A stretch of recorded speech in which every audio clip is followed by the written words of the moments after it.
যদি মানুষের ইভলিউশন আর একটু স্লো হতো না, তাহলে এই গোটা পৃথিবীতে আমরা মানুষরা নয় বরং অক্টোপাসরা রাজ করতো। ওরা কতটা ইন্টেলিজেন্ট সেটা শুনলে তুমি হতবাক হয়ে যাবে। একটা এক্সপেরিমেন্টে সায়েন্টিস্টরা একটা অক্টোপাসকে নিয়ে একটা বোতলের মধ্যে ঢুকিয়ে ঢাকনা লাগিয়ে দেয়, কিন্তু কিছুক্ষণের মধ্যেই সেই অক্টোপাসটা তার টেন্টাকেল দিয়ে ঢাকনা খুলে বেরিয়ে চলে আসে। জাস্ট ভাবো, এরকম কাজ কি কোনো প্রাণী করতে পারে? আর একটা টেস্টে বিজ্ঞানীর একটা বোতলের মধ্যে মাছ ঢুকিয়ে ঢাকনা এঁটে দেয়। তারা দেখতে চাইছিল যে অক্টোপাসটা ওই বোতলের ঢাকনাটা খুলতে পারে কিনা, কিন্তু অক্টোপাস অদ্ভুত কাণ্ড করে বসলো।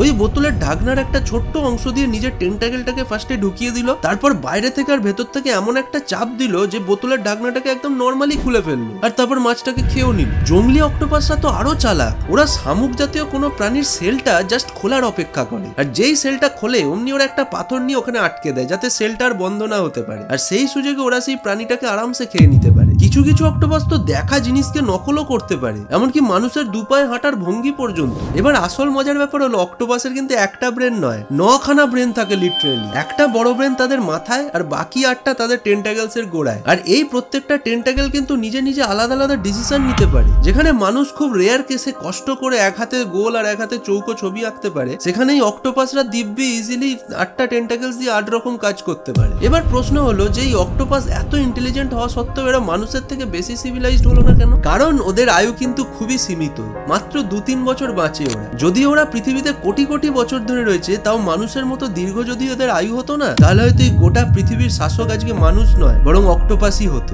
Like and subscribe.